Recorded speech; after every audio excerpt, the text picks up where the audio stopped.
राज्यातील स्थानिक स्वराज्य संस्थांच्या निवडणुकीबाबत आज सुप्रीम कोर्टात सुनावणी। आजच्या सुनावणीमध्ये राज्यातील स्थानिक स्वराज्य संस्था निवडणुकीचं भवितव्य ठरणार।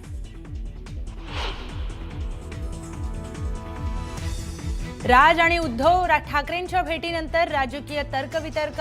ठाकरे बंधू मोठा राजकीय निर्णय घेण्याच्या तयारीत असल्याची जोरदार चर्चा। काय ते रस्ते, काय त्यांची अवस्था, मलाच पालकमंत्री असल्याची लाज वाटते। फुरसुंगी नगर परिषदेसाठी घेतलेल्या प्रचार सभेत अजित पवारांचं वक्तव्य।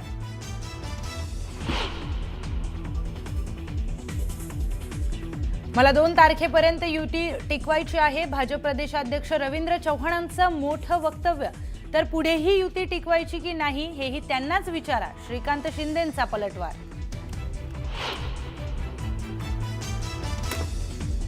भाजप आमदार आशिष देशमुखांनी काँग्रेस कार्यकर्त्याला धमकी दिली आहे। फडणवीस गृहमंत्री आहेत, जास्त वळवळ कराल तर कापून टाकू। नागपुरातील प्रचार सभेत आशिष देशमुखांचं वादग्रस्त विधान।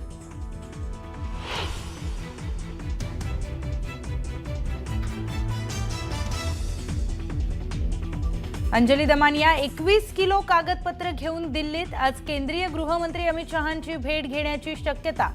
अजित पवारांच्या राजीनाम्यासाठी 24 तासांचा दिला होता अल्टिमेटम।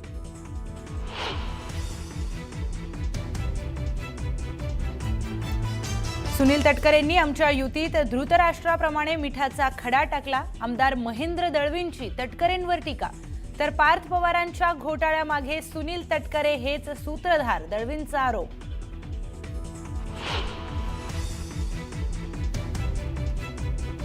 आज त्रिभाषा समिती साधणार, मुंबईकरांशी संवाद। पहिलीपासून 3 भाषा शिकवल्या जाव्या अथवा नाही यावर त्रिभाषा समिती नागरिकांची मतं जाणून घेणार।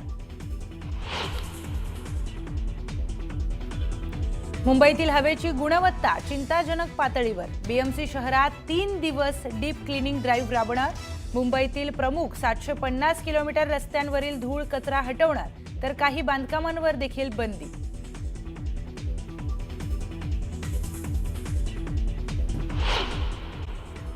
जळगावच्या नशिराबादमध्ये मंत्री गिरीश महाजनांनी शक्ती प्रदर्शन केलं। भाजप सेना युतीच्या उमेदवारांसाठी महाजनांनी रोड शो काढला। ढोल ताशांच्या गजरात कार्यकर्त्यांनी मोठ्या संख्येनं या रोड शो मध्ये सहभाग घेतला।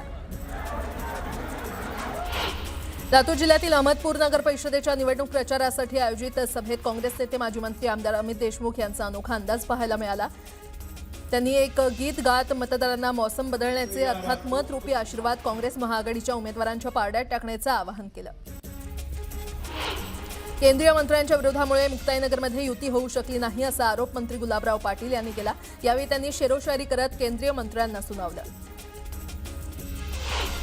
उपमुख्यमंत्री एकनाथ शिंदेंनी संगमनेर नगर परिषद निवडणुकीच्या प्रचारावेळी काँग्रेस नेते बाळासाहेब थोरात आणि आमदार सत्यजित तांबेंवर जोरदार टीका केली। मामा भाच्यामध्ये भांडण आहे, हे त्यांचं घर सांभाळू शकत नाही तसा निशाणा उपमुख्यमंत्री शिंदेंनी लगावला।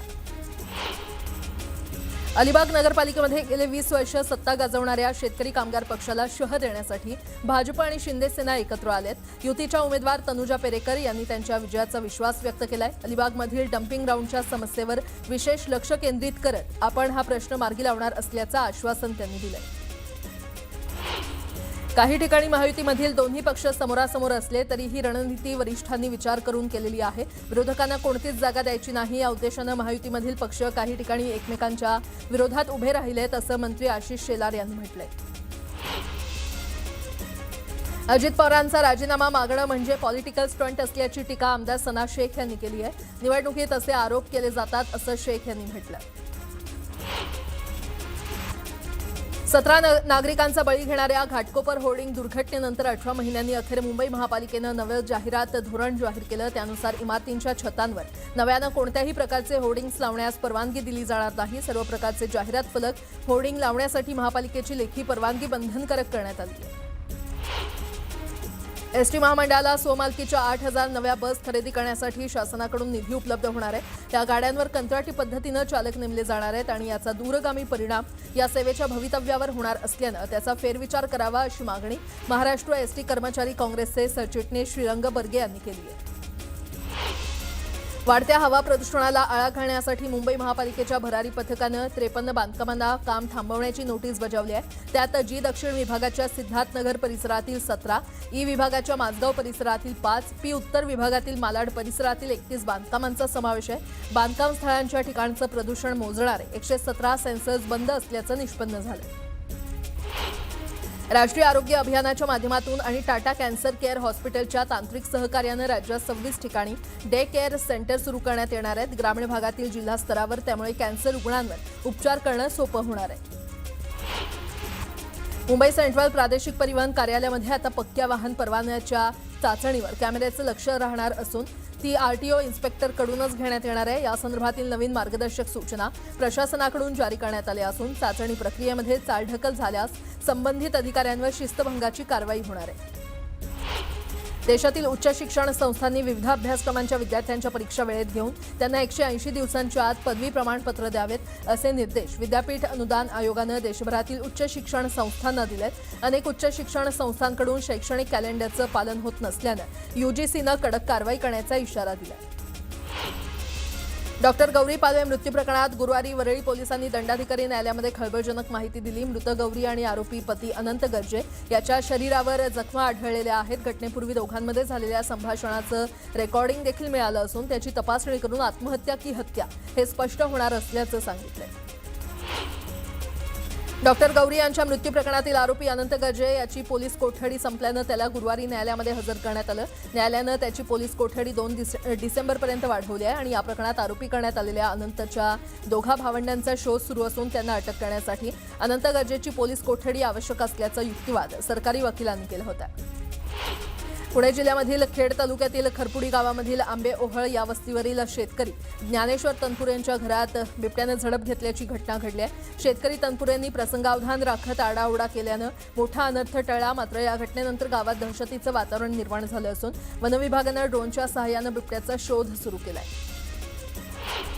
सार्वजनिक बांधकाम विभाग जव्हार कार्यालयामध्ये सुरक्षा अनामत रक्कम 111 कोटी 63 लाख रुपये अधिकारी आणि कर्मचाऱ्यांच्या सहभागानं ठेकेदाराच्या नावे काढण्याचा डाव फसला.